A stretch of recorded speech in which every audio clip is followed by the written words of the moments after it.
Hello friends, welcome back to our channel. I am Poonam Chaudhary और आज के इस वीडियो में हम बात करने वाले हैं मैकेनिज्म ऑफ ब्रीदिंग के बारे में। तो ब्रीदिंग एक फिजिकल प्रोसेस है जिसमें हम एयर को इनहेल करते हैं और CO2 को एक्सहेल करते हैं और इस प्रोसेस के थ्रू ही हमारा जो रेस्पिरेशन का प्रोसेस होता है वो कंप्लीट होता है और हमारे बॉडी को एनर्जी मिलती है। तो आपका जो ब्रीदिंग होता है उसमें मेनली टू स्टेप्स होते हैं। एक तो आपका इनहेलेशन जिसे हम इंस्पिरेशन भी कहते हैं और दूसरा एक्सहेलेशन जिसे हम एक्सपिरेशन भी कहते हैं। तो there are two main steps of breathing. पहला है आपका इंस्पिरेशन, दूसरा है एक्सपिरेशन और इसे ही इनहेलेशन एंड एक्सहेलेशन भी कहा जाता है। इनहेलेशन मीन्स इनहेल करना, means taking in the air into the lungs. Okay, अब इसमें आपके बहुत सारे स्टेप्स इन्वॉल्व होते हैं। ऐसा नहीं कि हमने ऐसे एयर को इनहेल किया और वो डायरेक्टली ऐसे ही चला गया लंग्स के अंदर, नहीं, ऐसा नहीं होता। उसमें मल्टी स्टेप्स होते हैं और वो ऑटोमेटिकली होता है। आप जब देखो कि आप सोए भी रहते हो तो आपको उसको सोच कर नहीं करना होता ब्रीदिंग, वो ऑटोमेटिक होता रहता है। वो कैसे होता है? सबसे पहला जो स्टेप्स होता है ना, वो muscles attach to the ribs contract. ठीक है, ये जो आपका लंग्स है, ये लंग्स के साइड में आपके बहुत सारे रिब्स प्रेजेंट होते हैं। बोन का एक केज लाइक स्ट्रक्चर प्रेजेंट होता है जिसे हम रिब केज कहते हैं। और ये जो रिब्स होता है इसके इनसाइड में डिफरेंट टाइप्स के मसल्स प्रेजेंट होते हैं। कुछ आउटर मसल्स होते हैं और कुछ इनर मसल्स होते हैं। तो जब हम इंस्पिरेशन कर रहे होते हैं तो ये जो रिब के बीच में आउटर मसल्स प्रेजेंट होते हैं। ठीक है, इस बात को ध्यान रखना है कि इस रिब के बीच में जो आउटर मसल्स प्रेजेंट होते हैं वो कॉन्ट्रैक्ट करते हैं। तो सबसे पहला प्रोसेस क्या हुआ, हमारे रिब केज के बीच में जो आउटर मसल्स होते हैं वो कॉन्ट्रैक्ट करते हैं और जैसे ही वो कॉन्ट्रैक्ट करते हैं, मैं यहां लिख देती हूँ आउटर मसल्स।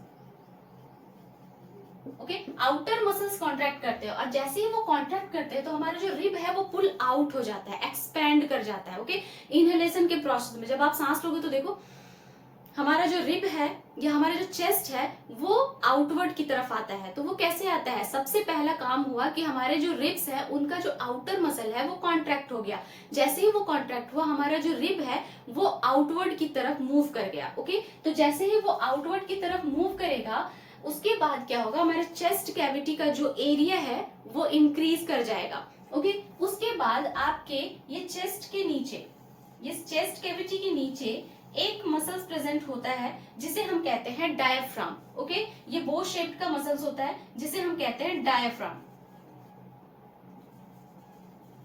और ये डायफ्राम आपके ब्रीदिंग के प्रोसेस में बहुत ही जरूरी है। अगर ये डायफ्राम ब्रेक हो जाएगा तो फिर आप सांस नहीं ले पाओगे और इंसान की डेथ हो जाती है। तो ये डायफ्राम क्या होता है, जब हम इनहेलेशन कर रहे होते हैं तो ये डायफ्राम कॉन्ट्रैक्ट करता है और ये नीचे की तरफ जाता है। ओके, जैसे कि ये हमारा मान लीजिए कि लंग्स है और यहाँ पर डायफ्राम है इस तरह से। तो जब हम इनहेलेशन की प्रोसेस को कर रहे हैं तो ये जो डायफ्राम है वो कहाँ चला जाएगा, ये नीचे की तरफ जाएगा, ये कॉन्ट्रैक्ट करके नीचे की तरफ जाएगा। ओके, और ये नीचे की तरफ जाने से क्या होगा, और एरिया, सरफेस एरिया मिल गया इसको।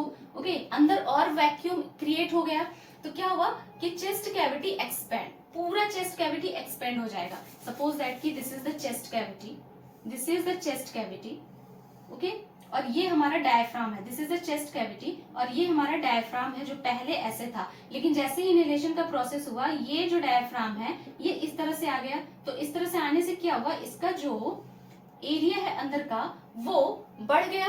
ओके, मीन्स ये एक्सपेंड हो गया चेस्ट कैविटी। तो जब एरिया बढ़ा तो क्या हो गया, इसके अंदर का पार्शियल प्रेशर कम हो गया, वैक्यूम ज्यादा हो गया, इसके अंदर वैक्यूम ज्यादा हो गया। तो क्या हो गया, पार्शियल प्रेशर जो है इसके अंदर वो कम हो गया, प्रेशर कम हो गया comparison to the environment. Environment के कंपैरिजन में जो चेस्ट कैविटी का प्रेशर है वो कम हो गया, क्योंकि जब एरिया इंक्रीज होता है तो प्रेशर कम हो जाता है। ओके, तो इसके अंदर क्या हो गया, इसके अंदर हो गया प्रेशर कम।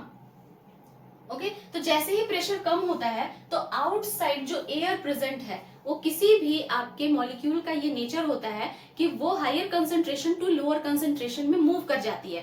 तो एयर के पास आपका पार्शियल प्रेशर बहुत ज्यादा है, मीन्स कि वहां पर मॉलिक्यूल्स का जो कंसंट्रेशन है वो ज्यादा हो गया। तो अब क्या होगा, ये ऑटोमेटिक ही लंग्स के अंदर इन कर जाएगी। ठीक है, तो air comes into the lungs and field into the alveoli. Alveoli का स्ट्रक्चर मैंने लास्ट वाले वीडियो में बताया हुआ है, तो अगर आपने नहीं देखा तो वो जाकर देख लीजिए। ओके, तो इसमें क्या हुआ कि सबसे पहले हमारा जो रिब है वो एक्सपैंड हुआ, डायफ्राम डाउनवर्ड की तरफ गया, उसकी वजह से चेस्ट कैविटी का जितना भी एरिया था वो एक्सपैंड कर गया, और एक्सपैंड होने की वजह से क्या हुआ, अंदर वैक्यूम क्रिएट हुआ और पार्शियल प्रेशर लो हो गया, और partial pressure inside the lungs low हुआ और बाहर एनवायरनमेंट में पार्शियल प्रेशर ज्यादा है, तो मॉलिक्यूल्स एयर के जो थे वो आउटवर्ड से इनवर्ड की तरफ मूव कर गए, मीन्स बाहर से लंग्स की तरफ मूव कर गए, और हमारा लंग्स जो है वो एयर से फिल्ड हो गया।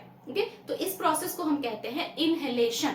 अब आइए दूसरा प्रोसेस हम देखते हैं, एक्सहेलेशन। एक्सहेलेशन का मतलब क्या होता है, जो अंदर कार्बन डाइऑक्साइड बना है उसको बाहर निकालना।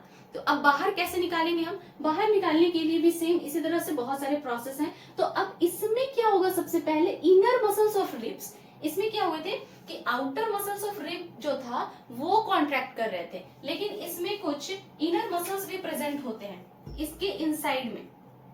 ओके, तो इसके अंदर जो इनर मसल्स होंगे वो कॉन्ट्रैक्ट करेंगे। अब इन एक्सहेलेशन में इनर मसल्स कॉन्ट्रैक्ट करते हैं, तो जब इनर मसल्स कॉन्ट्रैक्ट करेंगे तो आपका चेस्ट कैविटी जो है वो क्या हो जाएगा, वो इनवर्ड की तरफ मूव करेगा, मीन्स वो जो एक्सपैंड हुआ था अब वो इनवर्ड मूव कर जाएगा। ओके, तो अब रिलैक्स पोजीशन में आ जाएगा। तो जैसे ही इनर मसल्स ऑफ रिब्स ने कॉन्ट्रैक्ट किया, रिब्स रिलैक्स्ड हो गया और आपका जो चेस्ट है वो इनसाइड इनवर्ड की तरफ मूव कर गया। उसके बाद ये जो डायफ्राम, ये आपने जो डायफ्राम देखा ये जो नीचे गया था, अब ये डायफ्राम रिलैक्स्ड हो जाएगा। ये आपका चेस्ट कैविटी है, डायफ्राम ऐसे था अभी। अब क्या होगा, एक्सहेलेशन के टाइम पर ये डायफ्राम जो है ये वापस से रिलैक्स होके अपने पोजीशन पर आ जाएगा, पहले वाले स्ट्रक्चर में, बो शेप या डोम शेप भी इसको कहते हैं। ओके, तो अब क्या हुआ, देखिए ये पहले एरिया इतना ज्यादा था अब इतना कम हो गया। तो जब कम होगा और ऊपर से चेस्ट कैविटी, जो चेस्ट कैविटी था वो भी इनवर्ड आ गया और ये डायफ्राम भी ऊपर चला गया, तो जो भी एरिया था इसका वो कम हो गया। मीन्स कि अब इसके अंदर जो पार्शियल प्रेशर है वो बहुत ज्यादा हो जाएगा, मीन्स एरिया कम तो प्रेशर ज्यादा। तो अब एटमॉस्फेयर के अकॉर्डिंग जो है चेस्ट कैविटी का या लंग्स का जो पार्शियल प्रेशर है वो बहुत ज्यादा है। तो जब अंदर प्रेशर ज्यादा होगा तो अंदर जो भी एयर है या कार्बन डाइऑक्साइड है वो ऑटोमेटिक ही आपके नोज के थ्रू ये बाहर चली आएगी। ओके, तो सेम वही लिखा गया है, diaphragm relax and moves upward. ठीक है, ये रिलैक्स हो गया और ये अपवर्ड चला गया क्योंकि इसका ओरिजिनल शेप यही है, तो ये अपवर्ड चला गया। उसके बाद क्या हुआ, volume of chest cavity decrease, तो जो चेस्ट कैविटी का वॉल्यूम हमने एक्सपेंड करके बढ़ाया था वो अब डिक्रीज हो जाएगा। तो डिक्रीज होने से क्या हुआ, partial pressure increases into the lung. ठीक है, इनसाइड द लंग्स क्या हुआ, पार्शियल प्रेशर इंक्रीज हो गया क्योंकि एरिया कम हुआ तो प्रेशर बहुत ज्यादा हो गया, मॉलिक्यूल्स आपस में बहुत ही ज्यादा क्लोज आ गए तो प्रेशर हो गया। उसके बाद क्या हुआ, एयर पुश्ड आउट, जब अंदर प्रेशर ज्यादा हुआ तो हवा को क्या किया जाता है, बाहर की तरफ धक्का दे दिया जाता है और जिसकी वजह से आपका कार्बन डाइऑक्साइड बाहर आ जाता है। फिर नेक्स्ट वही प्रोसेस होगा कि हम इनहेल करेंगे, फिर चेस्ट कैविटी जो है आपके रिब्स के मसल जो है आउटर मसल्स वो फिर कॉन्ट्रैक्ट करेंगे, डायफ्राम फिर कॉन्ट्रैक्ट करेगा और डाउनवर्ड जाएगा। तो सेम ऐसा ही प्रोसेस आपका दिन भर चलता रहता है। तो आई होप कि आपको ये एक्सहेलेशन और इनहेलेशन का प्रोसेस समझ में आ गया होगा। वीडियो आपको अच्छा लगा है तो please hit the like button and do subscribe my channel. तो मिलते हैं नेक्स्ट वीडियो में, तब तक के लिए bye bye and take care.